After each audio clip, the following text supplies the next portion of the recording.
This is a CO2 dragster. This is one of the many engineering projects we do in this class.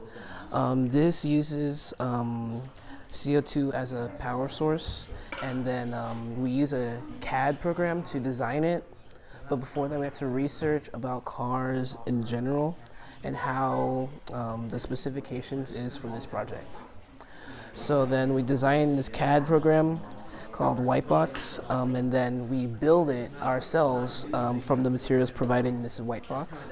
And then we cut it out, we do all the drilling and stuff, and then we get to race against our classmates.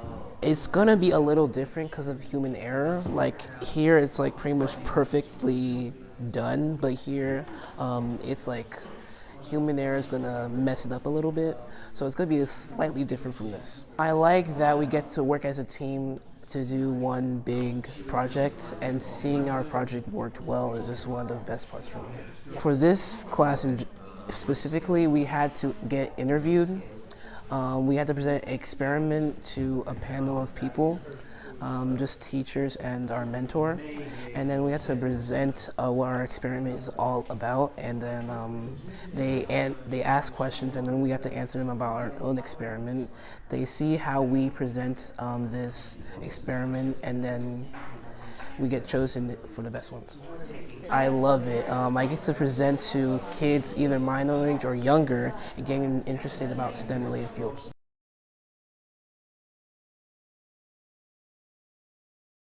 For our big rocket over there, we're going to be putting a vial of livestock tetanus vaccine because we want to see if rocket flight has a change on a molecular level on vaccines.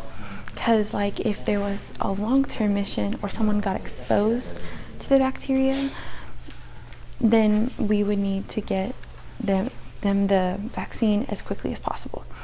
So we're using chromatography to see if there is a change. And the way you do chromatography is you take a coffee filter and you make a little mark on it with a marker, and then you take the liquid that you're trying to see and you pour that in the plate, and then you put the strips of paper inside of the liquid. So here we just use water, but when we do it with the tetanus vaccine, we're going to be actually using tetanus vaccine. And we're working with a doctor from Southwest Research who's assisting us and helping us out with all of this. And as you can see, it takes a minute, but once it gets started, it goes pretty quickly. This is practice for when we do it with the actual vaccine. So once we fly the vaccine, we're going to get a vial of it that's flown, and then a vial that we have not flown, and then we're going to test it like we're doing here.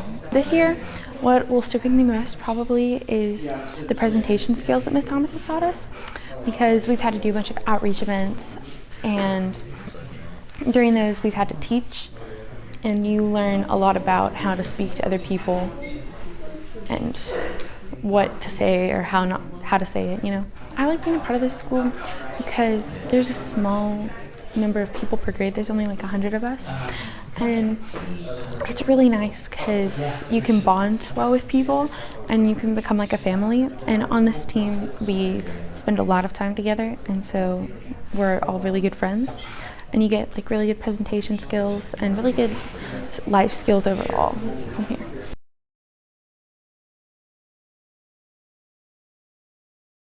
What we have here are two Team America rockets, and this is a national rocketry challenge where teams across the nation are encouraged to build rockets, and they have many parameters such as length and weight. So when we're building this rocket in the computer program RockSim, we have all of these constraints in mind. So we're actually simulating what a real world environment is where they're building in constraints. We have to build to these constraints in order to be allowed to compete in the competition.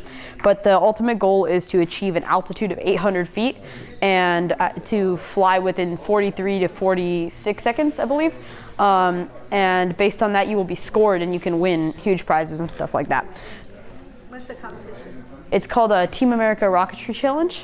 And it's a challenge of many teams. They pick 100 to go compete in Washington, D.C. And all of the teams at our school apply for that competition. Is it coming up soon? It is. We have test flights that we do here, and based on our flights, we are chosen. So it will be happening soon. Tell me the different parts of your rocket. Okay, so here we have the nose cone, which we picked a plastic nose cone for durability in case it crashes into the ground.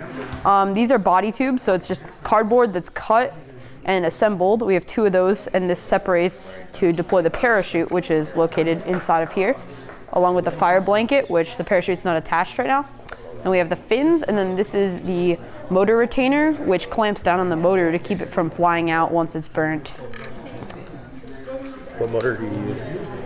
We use a, what do we, what kind of motor were we using in the Team Americas, guys? The F53. We used the F53 on some of them, and then I believe we used an F20W on the other ones, if that's a familiar statement. So what is the motor? Is it like What is it? Oh, sorry, I totally. No, that's fine. They're made out of gunpowder, and then some of them have.